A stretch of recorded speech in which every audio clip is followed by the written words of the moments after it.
আমরা আসছি স্বৈরাচারের যে আস্তানা ৩২ নাম্বার তা ঘুরিয়ে দেওয়ার জন্য। কেন মারবে? এই দেশটা আমাদের, এই দেশটা স্বাধীনতা আছে শুধু আমাদের জন্য।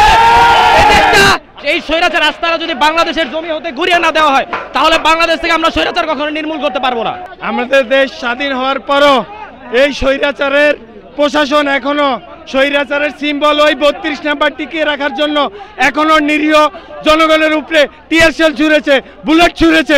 এখনো আমরা স্বাধীন হয়েছি বলে মনে করছি না। আমরা যদি স্বাধীন হইতাম আমাদের সহযোদ্ধারা আজকে আহত হইতো না।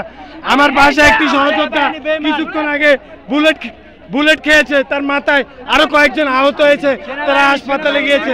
আমরা তো এখানে প্রশাসনের মুখোমুখি হতে আসি না, আমরা আসছি স্বৈরাচারের যে আস্তানা ৩২ নাম্বার তা ঘুরিয়ে দেওয়ার জন্য।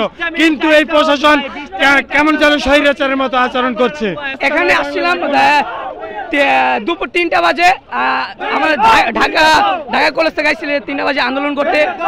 এই আন্দোলন পক্ষে আমরা যখন আন্দোলন নেমেছি তখন কিছু পুলিশ স্বৈরাচার তারা একত্র হয়ে আমাদেরকে আঘাত করে এবং রাবার বুলেট ছুঁড়ে মারে। কেন মারবে? এই দেশটা আমাদের, এই দেশটা স্বাধীনতা আছে শুধু আমাদের জন্য।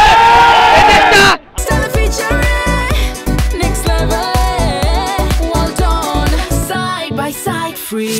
আমরা বুলেট খাওয়ার জন্য এই দেশ স্বাধীন করিনি। যদি এখন আমাদের রক্ত ঝরতো তাহলে কেন আমরা আজকে আমরা সকাল হতে অবস্থান করছি এই মুজিববাদের ঠিকানায়।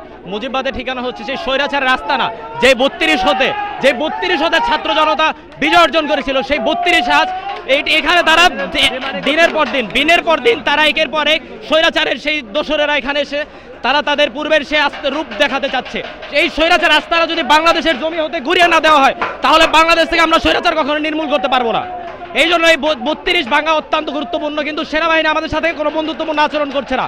আমরা যেই সেনাবাহিনীকে জানি, সেনাবাহিনী আমাদের যে বন্ধুত্বপূর্ণ ছিল সেটি তারা ভঙ্গ করেছে।